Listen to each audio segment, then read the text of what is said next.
This dad was chased across the stage at graduation by campus security, and the reason why is really admirable. For our second story today, how did a stroller meetup go from a few dads all the way to 1,500 dads? They did what?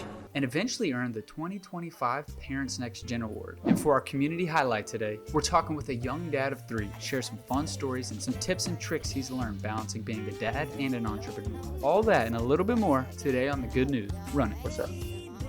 Hi. It can feel overwhelming.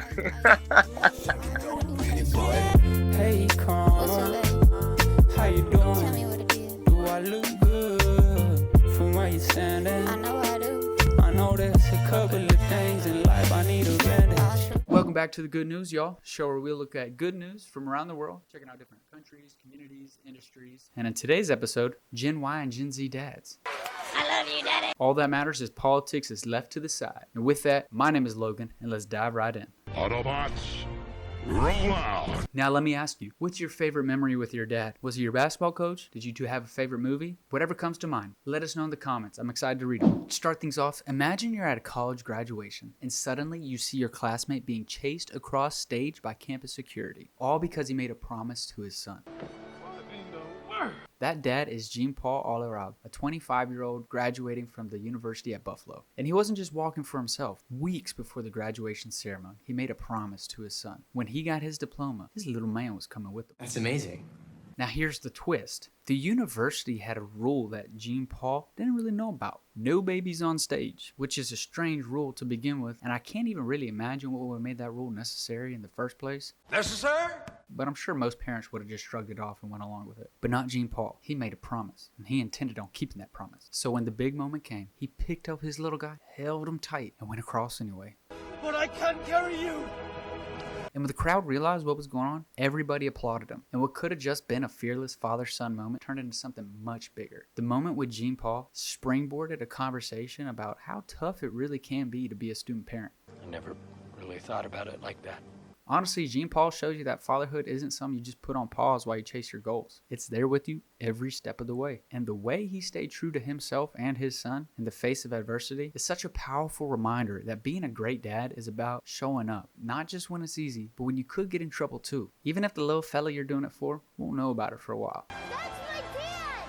That's my dad! And that right there is some good news. Real quick, if you're enjoying the good news so far, hit that like and subscribe button. We're approximately 1 million subscribers away from 1 million subscribers. Hey, you're good with numbers. But when it's all said and done, really, we're just here every week to spread some good news. And for our last story before the community highlight, imagine showing up to a meet and greet for young dads in Brooklyn, and you see dozens, then hundreds of young dads laughing and sharing advice and stories with each other. What is this place? Joe Gonzales is a young Brooklyn dad, and like most new fathers, getting used to the mix of diabolical diapers, long nights, early mornings, and a full-time job was actually about as hard as it was cracked out to be.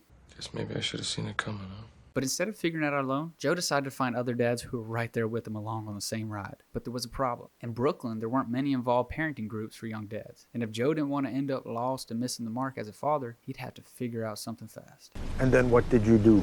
So Joe started something small and casual. Just stroller walks with a few dads, and then a few more dads, and then a few more dads, and then a few more dads. And then they had so many dads, they were like, we need a name. Thus, the Brooklyn Stroll Club was born. And this year in 2025, they hit 1,500 members and even won the 2025 Parents Next Gen Award. You earned it. And what's so great about this is, from the start, Brooklyn Stroll Club has always been about young dads learning from each other, learning what works and learning what doesn't work, talking about what's been hard on them and what they take pride in. And the best part is, when you zoom out and take a look at it, it's really just dads finding their way together and showing each other what it means to raise their kids with intentionality and purpose. Neil, don't try to make me cry. And that right there is some good news. Moving on to our community highlight this week, we have our second guest of the show, my best friend since diapers, father of 3, and hubby to 1. Say, what do we do, baby, to Kolby Rhodes.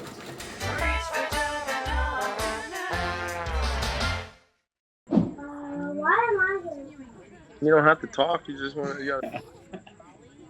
Yeah, happy Thanksgiving, y'all, dude. It's gonna be a wonderful 2025 Thanksgiving. Got 3 kids, headed to a gobble wobble where I dress up like a bunch of freaking sugar cubes. That's gonna be my thing this year. You know, being a dad is one of the most important roles in life, you know, and for dads, it can honestly feel overwhelming, especially when you don't have a plan, there's no structure, no one's helping you, you didn't really have that good of a relationship with your father, or you just didn't really understand how it was, you know. So, you know, I kind of just took a second, just, you know, kind of wrote down some practical tips that could help any father navigate through, you know, their fatherhood and make an impact on their children. So, you know, tip one, honestly, just be present. You know, being in the kid's life is one thing, but like actually being there and taking time to care about their feelings and kind of open up yourself to a vulnerable spot where they can actually see like, oh, okay, this is how you actually communicate. Tip two, though, listen and communicate with them. Because, you know, listening actively and communicating openly encourage your children to express themselves and respond with understanding. Kind of have them understand that there's a safe space at home, and every kid needs a safe space, because if you're in a situation where you're just, you know, constantly just being downed and someone's yelling at you just for trying to learn, I mean, let's be honest, you know, 25, 27-year-old, even 40-year-olds, like, we don't really listen that well. So how can we expect like a 3-year-old or a 4-year-old to listen? We have to listen to them, and we have to communicate properly with who we're talking to. Tip three, lead by example. You know, there's so many fathers that are working and they're just gone from their house all the time. For me, I was like, dude, if I'm going to do this and I'm going to have this many kids and my wife's going to stay at home, I need to put myself in a situation, not only can I actually work and make a lot of money, but I can still be present. So leading by example just doesn't mean like, okay, you know, I'm going to go out there and I'm going to do this because that's what it means to be a man. It's like, no, leading by example is like putting yourselves in situations and taking opportunities that allow you to be able to be there for your kids and show them that there's more than life than just money and working and getting all these cool cars and stuff. So, you know, I mean, there's so many different things that, you know, as a father, you know, we mess up, we learn, there's challenges, there's tribulations, but it's all about showing up. We make do with what we have. The thing is that, you know, certain actions that you take will lead to different outcomes without weighing the options before they happen.